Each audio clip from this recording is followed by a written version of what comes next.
Good morning, everyone.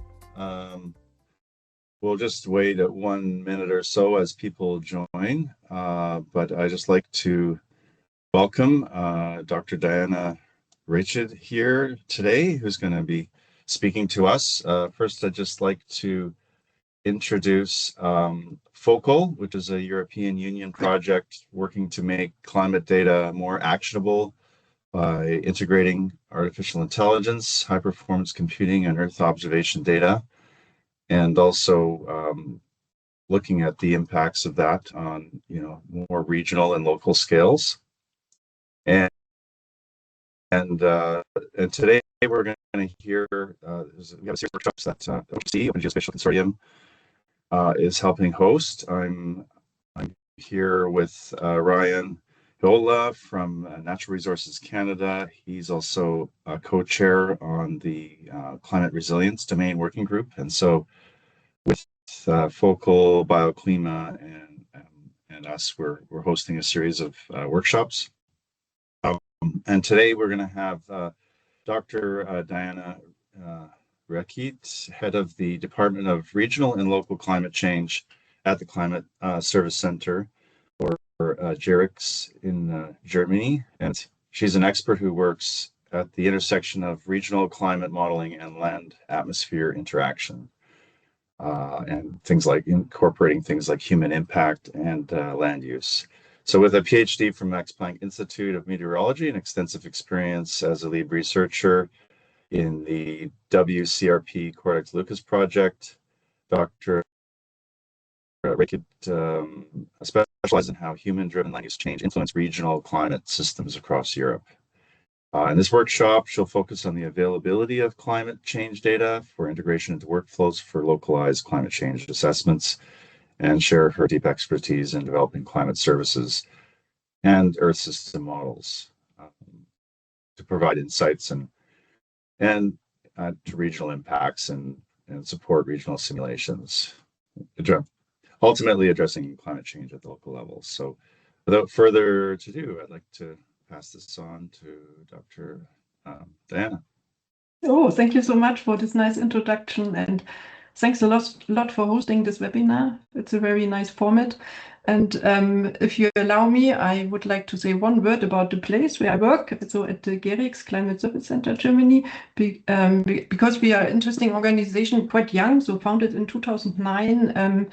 We work at the interface to society, so to really bridge from climate research to practical applications, and we work in a very inspiring international team. So we are more than 45 different disciplines and from 25 nations worldwide, and this is a very inspiring atmosphere to create prototype climate services which can then be really applied in practice. So this is our goal, so to say, and this very well aligns, of course, with the objectives of FOCAL and also with your domain working group. I think you have also this climate resilience and climate resilient development in focus. Yeah, so I will more or less go very quickly. You already started to introduce this Horizon Europe. As all these projects, they have a start and an end, and this project lasts for 3 years, and we started in fall in 24 and will continue until next year 27, so still half time to go, I would say, and we are coordinated by Fraunhofer in Darmstadt, 15 partners in total. And let me say in some own words, so the overall objective, I would say, or one of the priorities is to bridge this gap between this huge amount of data, what we have. So there is so much data already available, which has not itself its value, but we have to give the value to this data, and we have to turn this data into information. And this is one of the goals, to bridge this gap between this large amount of data and the real local challenges that we are facing due to climate change, and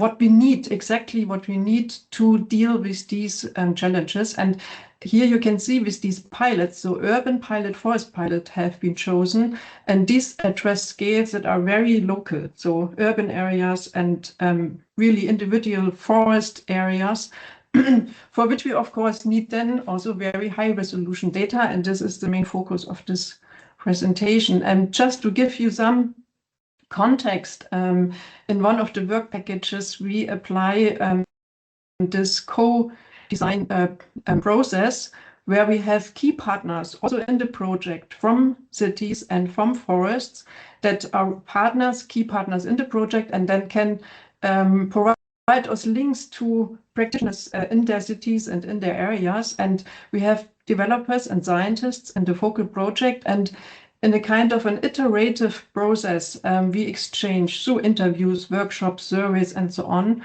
And we try to really understand the local challenges and identify the specific requirements regarding climate change information, and also get testing and feedback for the tools what we develop. And within this process, we now developed a kind of a prototype workflow framework. And for both pilots, there are several of these pilot workflows. And one of the workflow is addressing really climate change. And so this means it's not just one variable, one certain sector, what is addressed, but urban areas, and they have to deal, of course, with multi-sectoral challenges. And the idea is here that we provide a tool which links or which provides information, robust information on climate change, not only for the past, especially also for the future, what can we expect in the future. And here we mainly use regional climate model outputs. So we don't have to look now into all these details. Just to give you an idea about this framework, we start with use case related questions, and then we we try to find the best data, what is appropriate to answer those questions. And then the user can define, for example, how these web applications should look like, what functionalities they should provide so that they can really use then the information. And we have certain modules that are developed that are operational then and can be, so to say, ready to use, because we have a lot of knowledge already gained through the past, how to develop certain climate indicators and how to calculate robustness of climate change data and so on. But we also have research modules in the project where we want, for example, apply new statistical methods, artificial intelligence to extend the knowledge what we have with these new tools. But these are more on a test level, so far not operational, and we will see how far we can get to integrate this also in these tools which the user can then directly use. And the main focus today is actually on this data, what we can use for these different parts of this framework.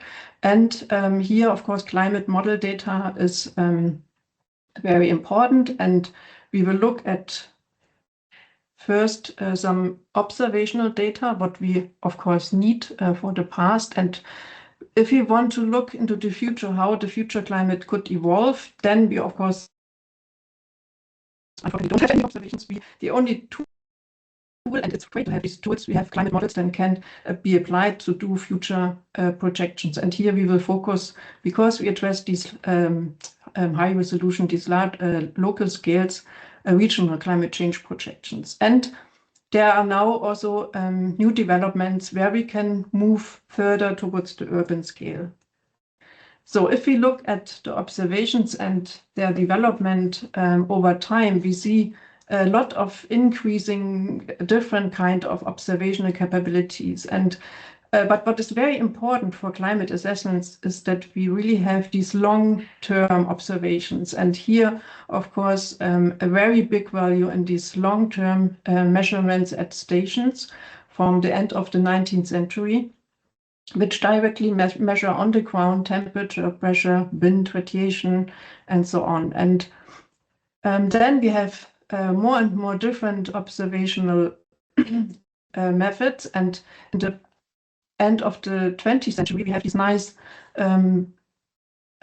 observations from satellites, from remote sensing. And here, of course, the big advantage is that we have this global coverage, and we have really global pictures from that. For climate assessments now, it's important to integrate all these different kind of observations into somehow consistent time series. And for this, these reanalysis data products have been developed. So this latest product here, the ERA 5 data, is provided for the whole globe, and for the atmospheric part for 37 vertical levels on a roughly 30-kilometer scale. And for the land part, there is even a higher resolution above 10, 11 kilometer, where we have parameters near to the surface, which are provided in this high resolution. And these are then long-term time series, which can be, for example, also used to drive such regional models I will explain later.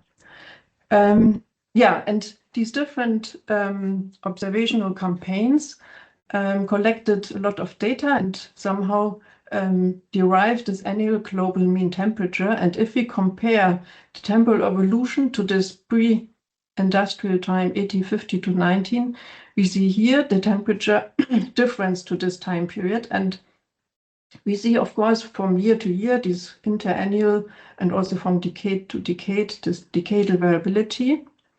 But from around the mid of the last century, we see a strong increasing trend. And actually the last 10, 11 years, they were warmer than all the years that were measured global mean temperature before.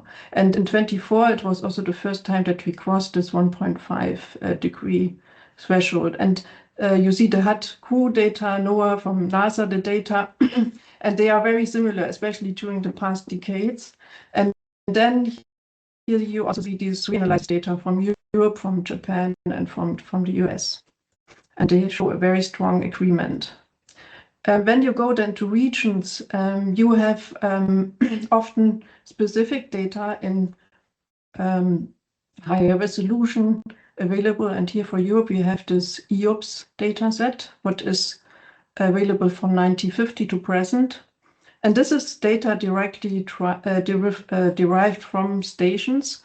And whenever you look and want to investigate parameters like temperature, precipitation, humidity in Europe, I would really recommend to use this EOPS data.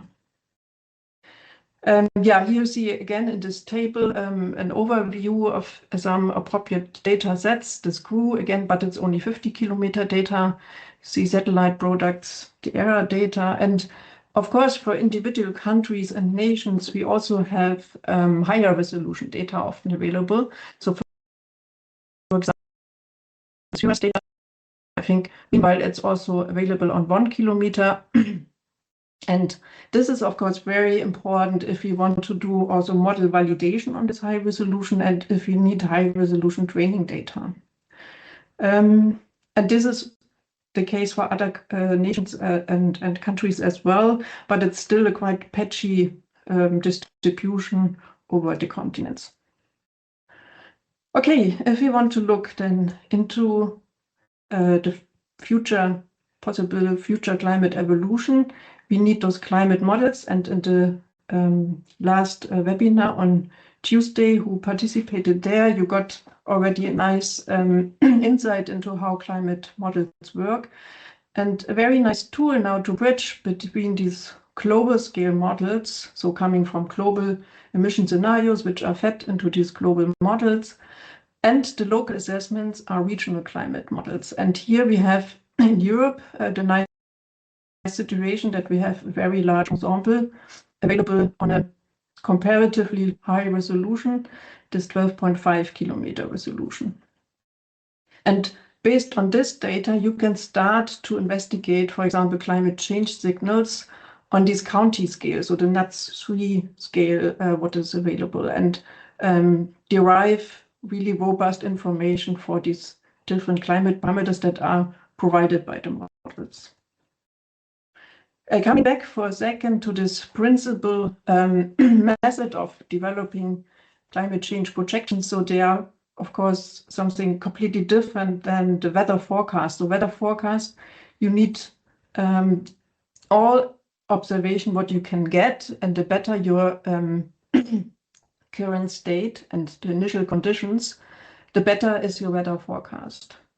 But during time, these initial conditions are no longer important, and then more the interannual variability, decadal variability, and boundary conditions become more and more important. And these boundary conditions we need to define them. We need to know what are the boundary or potential boundary conditions in the future.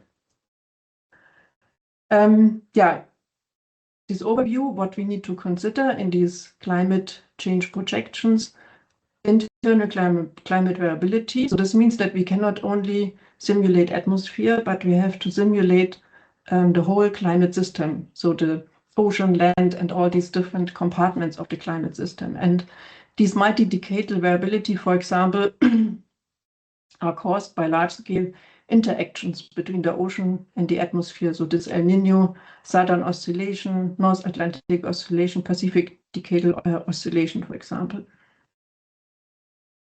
Then we need to know natural external factors like solar variability, volcanic eruptions, and on a very long time scale, then also Earth's declination, Earth's orbital parameters, and so on become important. But on these decadal scales, what we are interested in and what we observe, so you saw the figure before, and what we expect for the next decades, here really the major forcing is human forcing. So it's emissions of greenhouse gases and aerosols to the atmosphere, and also the modifications which humans do at the land surface. And the changes what we see due to these factors we call anthropogenic climate change. And in these climate simulations for future projections, we now need to consider all these different forcings. So we need emission scenarios. Individual models are driven by these different emission scenarios. And one model can also be run several times. So you started with a bit different initial conditions, for example, and then you get always a bit different evolution. With this you can cover internal variability. The models are worldwide developed, and they all have advantages, deficiencies, but as long as they are able to represent current climate, they are useful tools. And to consider this uncertainty which comes from modeling, we need to consider this ensemble, a multi-model ensemble. And it's very important, if you want to understand climate change in your region, that this method is behind this. So it's not just one possible evolution or one value, but it's a range of values what you get for your region. The scenarios of the last 6 assessment report of the IPCC were based on these combined SSP, RCP scenarios. We have scenarios that have strong increase of emissions like this SSP 5, 8.5. We have, on the other hand, scenarios where we assume that we worldwide can strongly reduce emissions, and even in the second half of the 21st century come to negative emissions, which means that we are able to extract then also CO2 and other greenhouse gases from the atmosphere. So this most optimistic scenario, SSP 119, is the one where we can somehow probably limit global warming to 1.5. And then you see for the global mean temperature here as an example, these temperature changes, how they could evolve until the end of the 21st century for these different scenarios. And as I mentioned, we don't have one value, but we have always a range of values because we use these different models, and they have also climate variability, internal climate variability. Also for the observations, we have this range because we have different observation data sets which also have some uncertainties. All this data is very nicely available. It's provided by this interactive atlas, and here you can choose your output type you are interested in. You can choose your variable, the season, or if you want to see annual values and so on.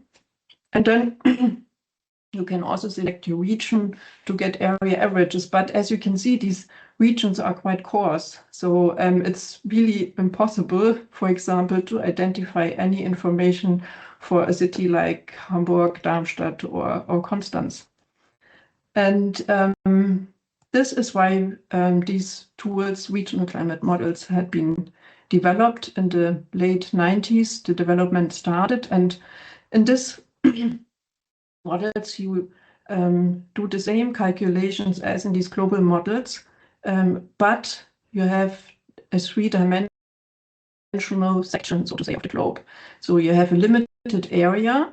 For this area, you do all these calculations and physical processes, but you can do this in a higher resolution for your limited area, because there you can afford this. On a global scale, it's still limited by computational power, that you can not do these multi-decadal runs on a 1 kilometer scale. There are first attempts to do this, but they are not at all operational and still need a lot of research and also completely new handling of the data.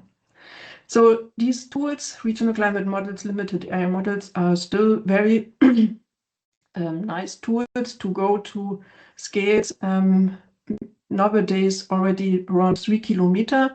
Standard resolution of these large ensembles still for Europe, the 12.5 kilometer.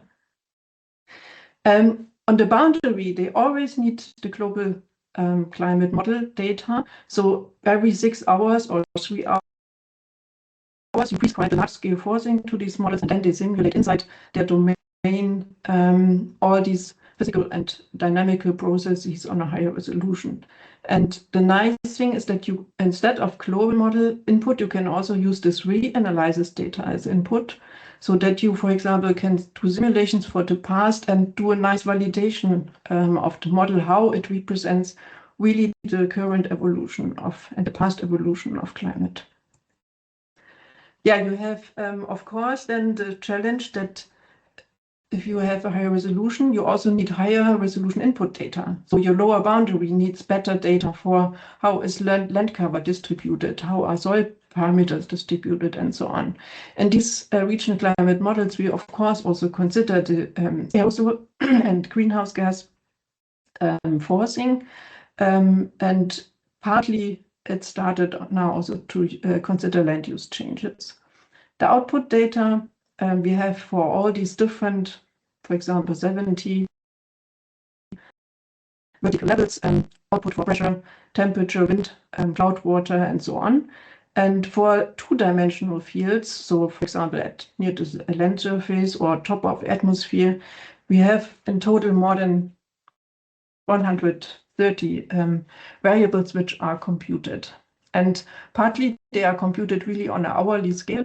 And from 1950 to 2100, then you can start to calculate how much storage you also need, which is, of course, also a challenge, also then for processing the data. And here, just to give you another motivation to apply such models so they can better resolve then land surface characteristics, topography, also the land-sea contrast, and so on. And they, of course, also can represent mesoscale and local processes, for example, also the interactions between land and atmosphere. Yeah, and I think in 2006 in Lund, we had one of the first meetings, the Codex meetings, where regional climate modelers started to coordinate their experiments over the different continents.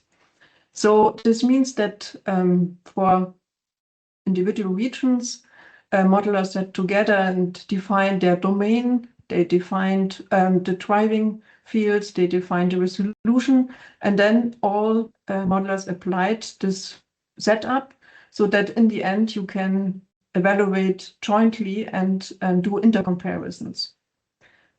All these data, what has been created during the past 15, 16, 17 years in these different efforts are freely publicly available via this System Grid Federation.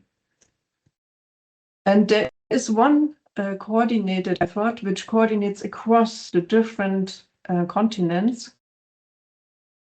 Here, a set of core models had been applied. So until that time, there were the focus on the resolution was still on 50 kilometer scale. And in this initiative, the first time for all continents worldwide, the 25-kilometer resolution was realized with a core set of regional climate models and driven by a core set of global climate models. And they all used RCP 2.6 and 8.5 as driving fields and applied this setup over all continents. And for example, we also contribute to this initiative with our regional climate model, and then you can also somehow nicely build this global land coverage from these individual simulations. Okay, and now also this data set has been integrated in this Copernicus Interactive Climate Atlas. And from this data set now the first time also some urban-related information was derived. So some large called megacities here had been identified in the model, so they are represented in the models, and then you can look at simulated time series of temperature, precipitation, and so on these different temporal and spatial scales. So I don't know if I can start this little movie. I hope this works.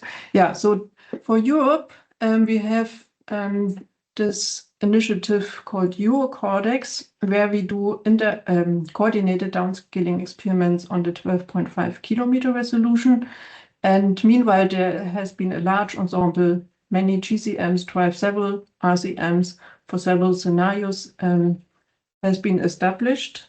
I don't know why this video is not running itself.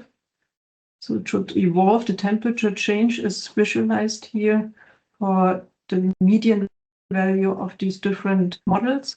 And you see on the top winter season, on the bottom summer season, on the left RCP 2.6. So the scenario at the end of the century around 2.6 radiative forcing, and the RCP 8.5 with high emissions. And you see at the end, toward the end of the 21st century, that there's a strong difference if we follow RCP 2.6 or 8.5, and also the spatial distribution and the seasonal distribution differs a lot, whereas in RCP 8.5 in winter, we have a stronger warming in the northern region. It is stronger in summer in the southern region. Yeah, this data set has meanwhile established as a kind of a standard reference data set across Europe, which is used really in many fields for climate risk analysis and adaptation planning. So it's publicly available, but also integrated in this atlas and in the Copernicus Climate Data Store. And here just a short look on this matrix, which has been established. I think it's more than 130 simulations that are available from this initiative. So it took 15 years to create this simulation matrix, and you see the 3 different scenarios, the different global models on the left, and then for the different regional climate models, how many of the realizations are available. The data is also information how to access it through the Cordex webpage.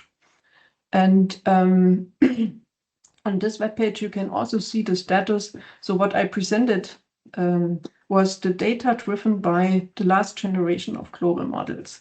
Currently, the new generation of CMIP6 is used as driving fields, but of course it takes again time to establish a large enough ensembles from which we can derive robust information.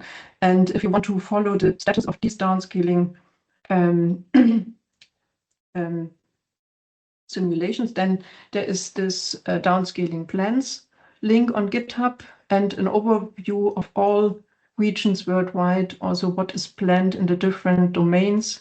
You can also get from this GitHub link. Okay, if we now come to more recent initiative where we can go towards the urban scale.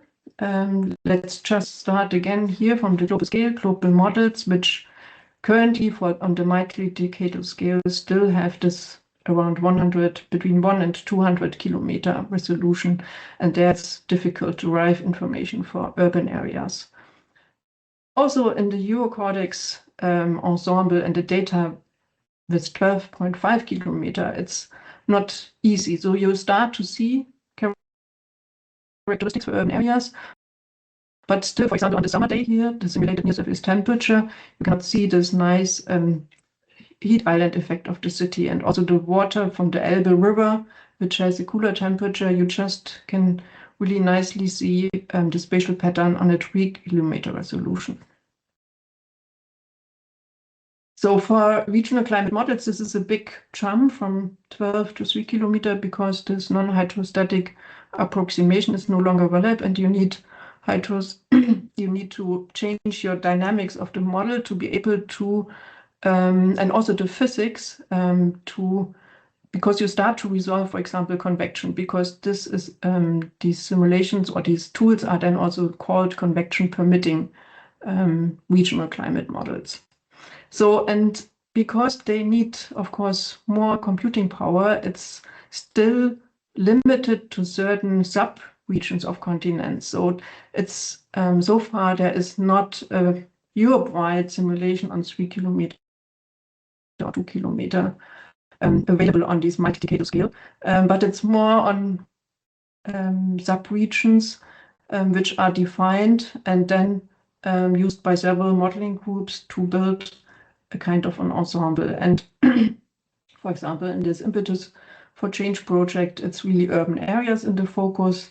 We had this EUCP project also funded by European project, where we had a first ensemble on the 3 kilometer scale for this Central Western Europe part, and the new generation CMIP6 driven simulation, and then downscaled until 3 kilometer is, for example, for Central Europe, currently established within this Rechid and Nucleus initiative. And I will have a look on this data set because we plan to use this data actually also in the focal project. So here in this project, first for the GeoCortex domain, simulations are done on 12.5 kilometer because the jump from the global model to the 3 kilometer is too large. And you need this intermediate step for downscaling on this 12.5 kilometer. And here 3 climate models are used and they do simulations from 1950 to 2100 for the SSP 370 scenario. Then for this smaller domain on the 3 kilometer resolution, these 12 kilometer simulations are used to drive these high resolution simulations, so the same regional models, but then it's not used for the whole 1950 to 2100 time series, but we use it for a historical period, which is more or less half-degree warming compared to pre-industrial time. And then on the global model, the future period, where the global warming level reaches 2 degrees and 3 degrees. So it's then, of course, a bit different for the individual global models. These periods are chosen and then downscaled for the high resolution 3 kilometer. So this means we have a kind of a little ensemble already in a nice setup, which can then be jointly evaluated, where we can derive information also on the urban scale. In this Churchill project, for example, we evaluated the added value of convection permitting simulations compared to the 12 kilometer. And here you see one result for comparison of one model. On the left with 12 kilometer, on the right with 1 kilometer resolution for Paris.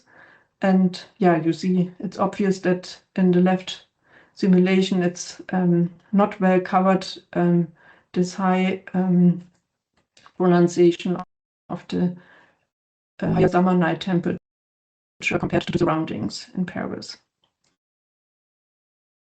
If you look at these different modeling tools, how they represent urban areas in an overview, so global models often do not directly consider urban areas, or they have a fraction which follow a simple ROC approach.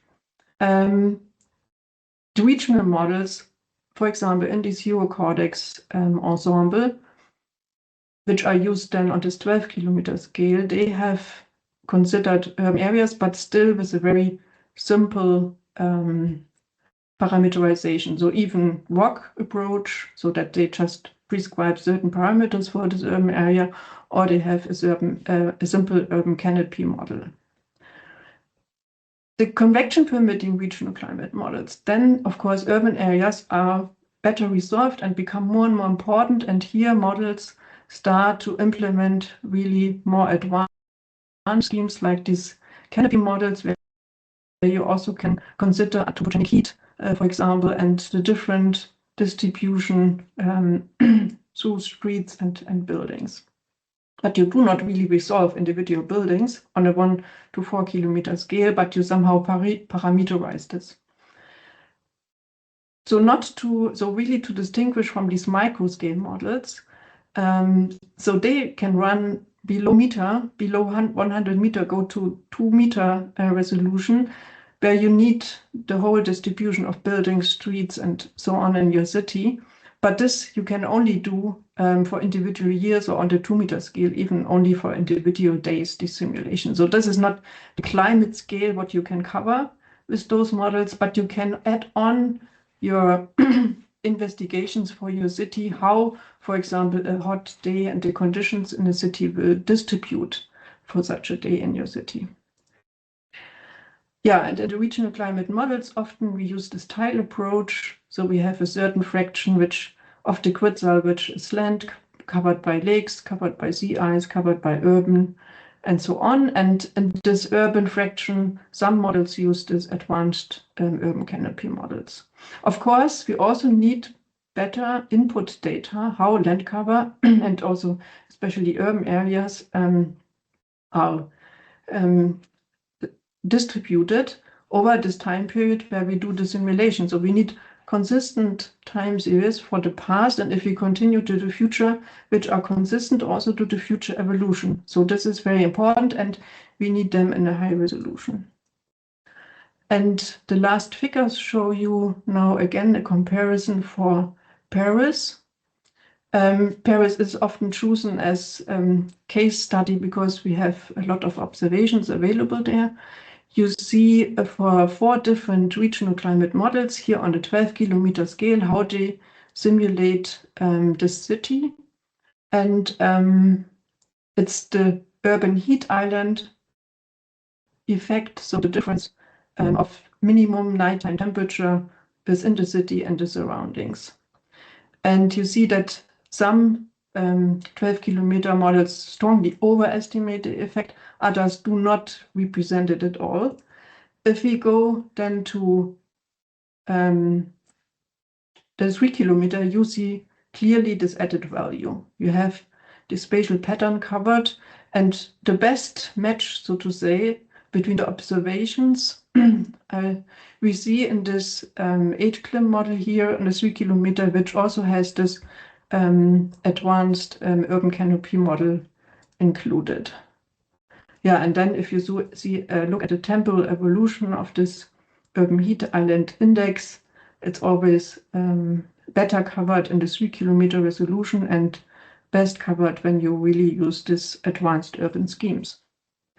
Okay, as some selected key messages, we started to look at observation data. So here we have multi-decadal data available on around 11-kilometer scale, and for individual countries, you also have these higher resolution data, which it always depends on your question and your region of interest, which data to choose. So then from regional climate models, we have on the one side these large ensembles, which we really need to assess the uncertainty and to derive robust climate change information. And here still this large GeoCordex ensemble is the state of the art, which are used also to develop these climate service products. On the other hand, if we want higher resolution information, for example, also when we look at these extreme events, which are much better covered in these high-resolution models, we need to go to higher, to the kilometer scale. But still, those simulations are somehow limited to certain time limits, to a few models. And first ensembles are now starting to get available. So during this year, it should be then, for example, from the Nucleus project, the data should be publicly available. We start now already to develop this data within the project. But here I see a very large potential for these hybrid modeling approaches, which can nicely complement those physical-based climate model simulations with, for example, artificial intelligence methods, these emulators, to extend these ensembles and to create a larger ensemble on high resolution for robust climate change assessments. Yeah, that's it, what I wanted to say. And I'm here available for questions.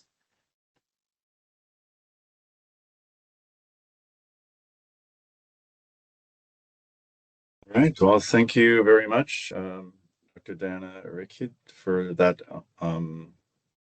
very comprehensive overview of regional climate modeling and some of the trends and innovations that are currently happening.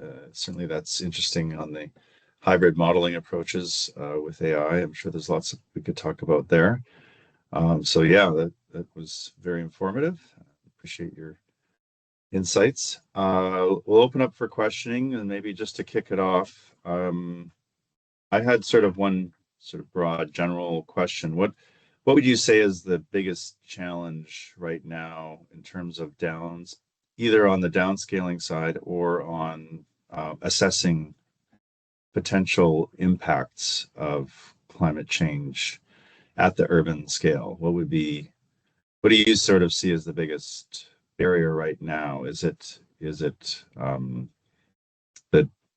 data pipelines themselves? Is it the data volume or processing power, or is it the integrating across the models? I don't know. I'm just curious what you see as the biggest barrier, or is it getting the right experts to communicate? Because of course the climate folks are not experts on urban systems, right? So there's the cross-domain challenges. So, that's true. Yeah, I think for practical applications, still the big challenge is that we don't have these large ensembles on the high resolution, because it's of course good to see at these local processes, but they can be represented very differently among models. And as long as we cannot afford really multi-model ensembles, it's really dangerous just to use this information. And I think here we should also try to find ways to better combine the information on the different scales.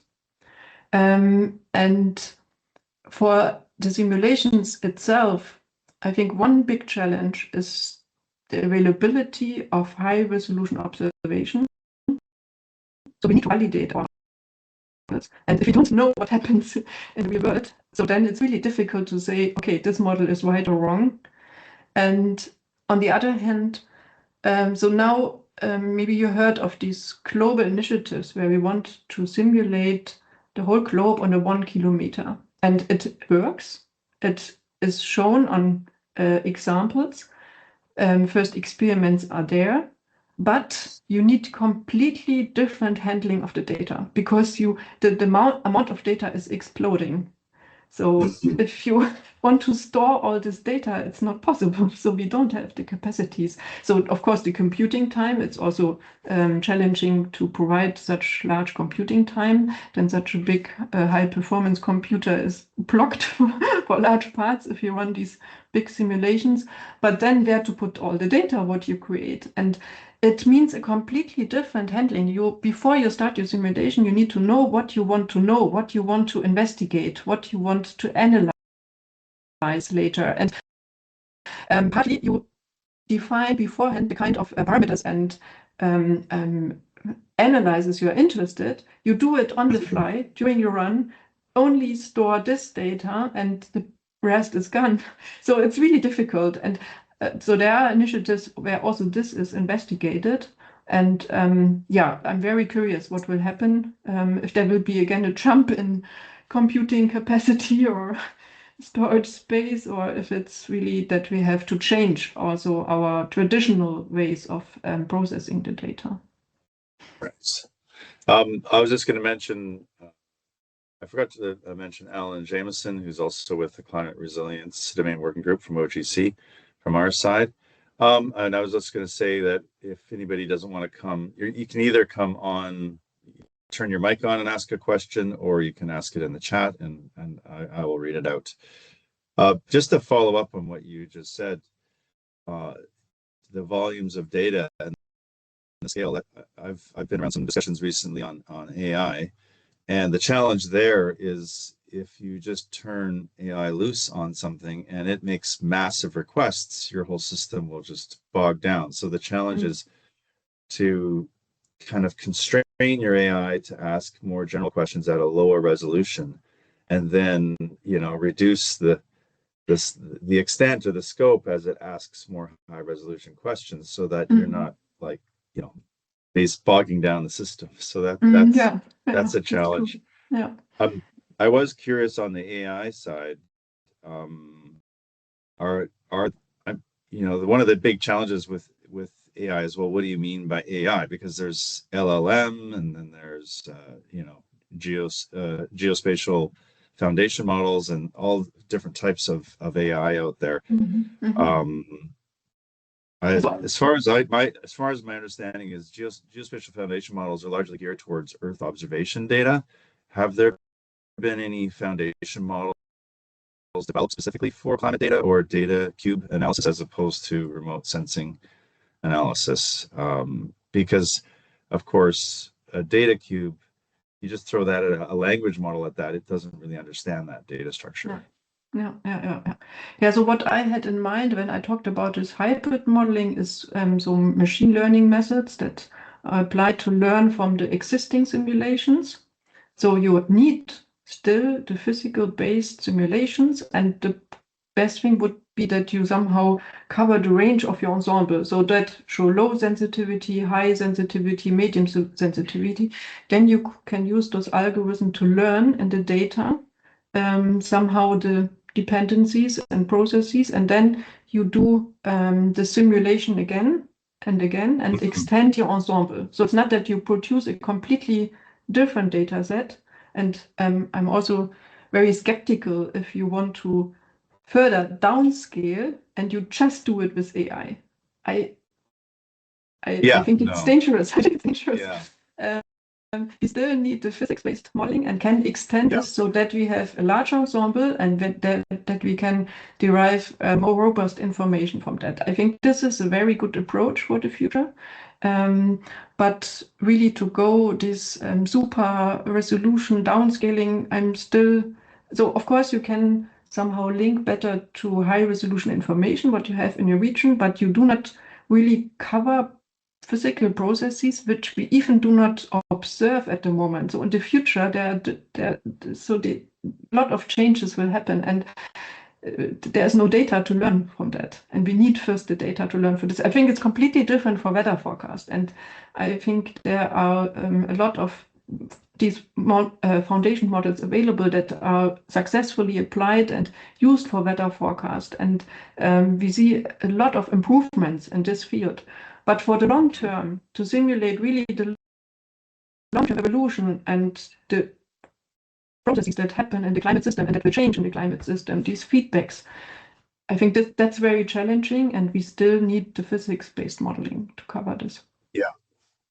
Well, I think there's some potential with things like MCP to wrap up physics-based models so that AI can interrogate the physics models to help constrain their results, because it's always going to be, ultimately, you want a hybrid approach where you have deterministic physical models that help sort of provide guardrails or focus to AI's kind of exploration.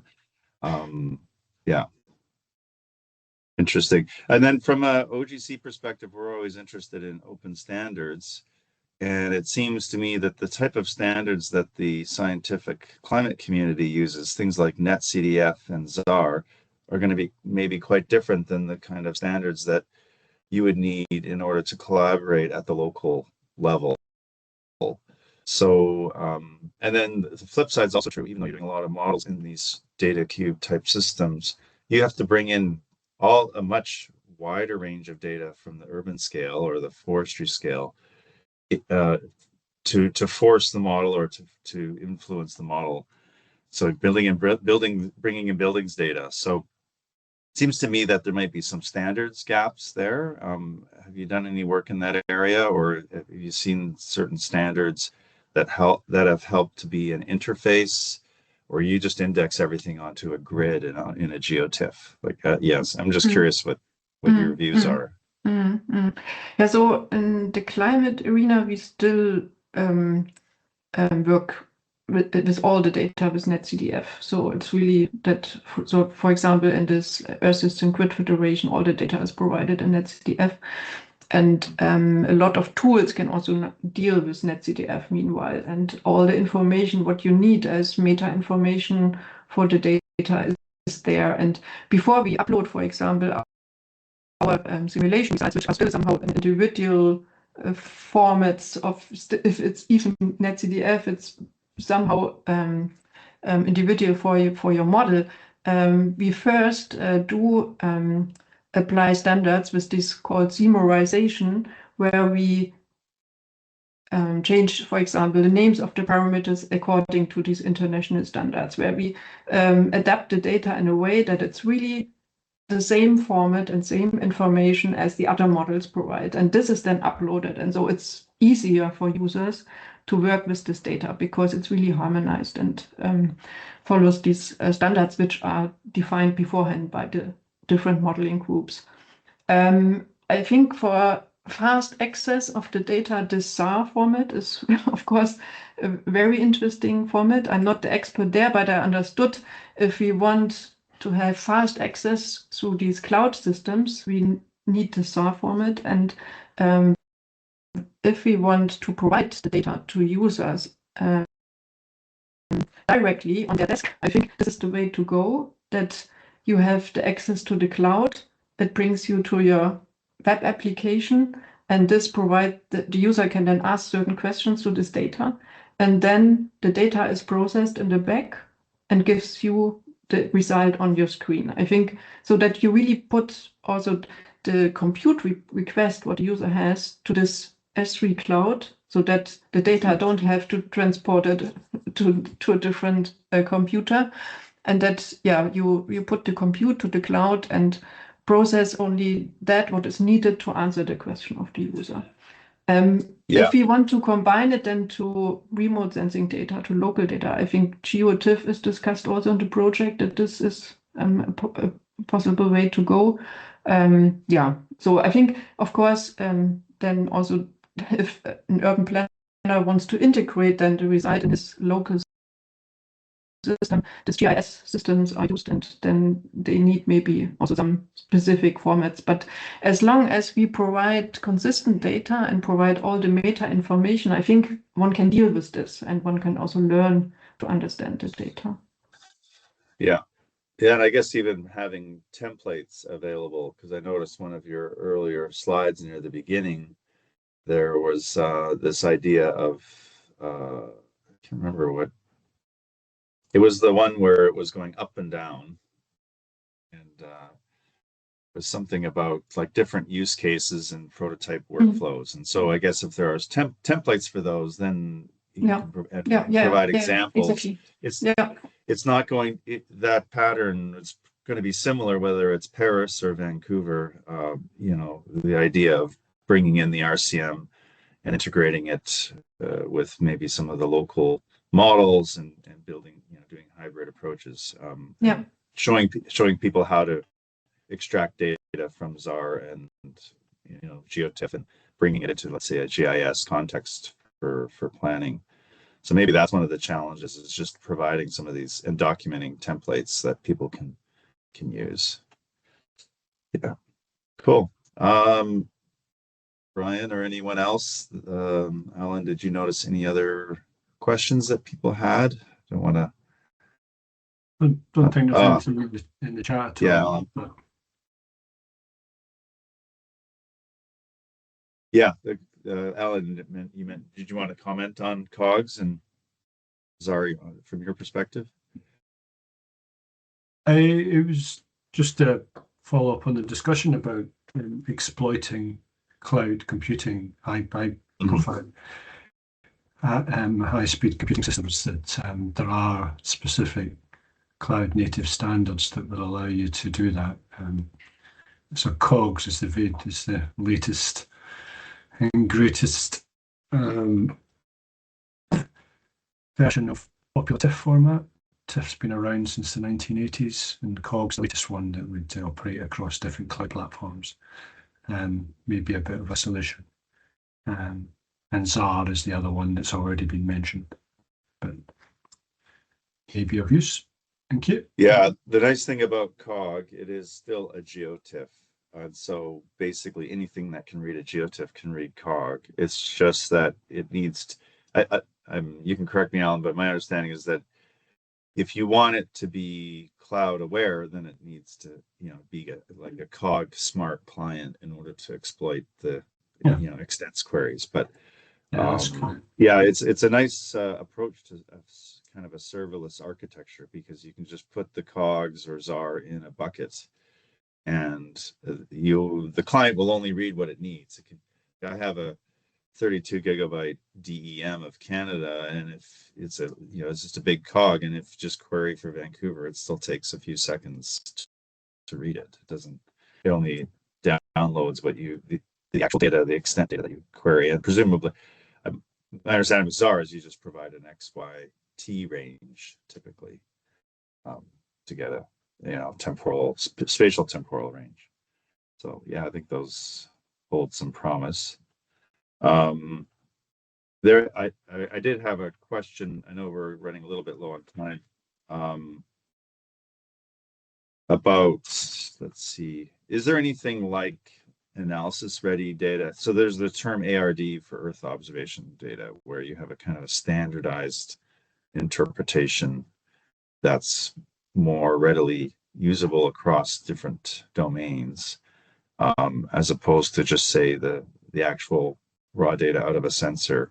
I guess you mentioned there's EN profiles for NetCDF, but is there sort of a analysis ready data concept, say for GeoTIFF, when you're taking climate model outputs and giving them to, let's say, urban planners? Is there any sort of standardized data products that are being developed? Because obviously right now you've got dozens, if not scores, of different environmental variables, and maybe that having those developed more as indices, some simplified data products that might be easier for them to integrate with, let's say they want to run a local flood model. Yeah, so we have nice tools which calculate in a standardized way such indices. But this is still done then with the NetCDF format. And I would also recommend to work with the data as long as you only need this climate data with the original format and the original data. And just the last step is then to convert and also to transfer it maybe to other spatial distributions and some interpolations. And for calculating indices, and there are also standard libraries available so that you can really be sure that you use the same calculation method to get a certain standard index. So there are very different definitions available, and you can also just implement these libraries in your local software tool and use them to apply them. Yeah. Does Focal have a resources page which kind of lists some of these libraries? So what we are using is this XCLIM from Canada, this initiative from Uranus. And there also, when we develop a new index, we also provide this code then to this XCLIM database. And I think you will find this. If not, let me know. Then I can also send you the link to this website. And yeah, there all the code is also available. You can download and also the code. And if you need some other indices and have ideas, then you can also suggest and see how this, if more than you are interested, and then this can also be developed. So it's a very nice initiative. So also to have some standards in climate services, right? So that not everyone understands a different thing by hot days or whatever is used, what you need. So that it's really accepted. And these standards will, I think, also ultimately benefit the hybrid modeling and integration with AI, because if you can provide these sort of templates and standards to the AI analytics, then it's going to have a higher standard of output than if it just has to sort of guess. Yeah. Excellent. Well, I don't want to run over too much, so I didn't. If nobody else has any questions, I just wanted to thank Diana for a very informative and comprehensive overview. And I think this is really the crucial question: is we have some very sophisticated global climate models, but how do we, resolve that down at the regional and local scale is really where the rubber meets the road, and where we're going to have to deal with the issues of climate resilience and adaptation. So thanks for your presentation, and I look forward to, I'm not sure if we have some future talks, but I know that I'll put a plug in for OGC in Helsinki in June. We're going to have a member meeting with the OGC, and so the climate resilience domain working group, we will host some sessions on climate impact as well. So thanks everyone for attending, and we'll look forward to seeing you all at some of the next meetings. All right, bye. Thanks a lot. Bye-bye. Thank you. Thank you.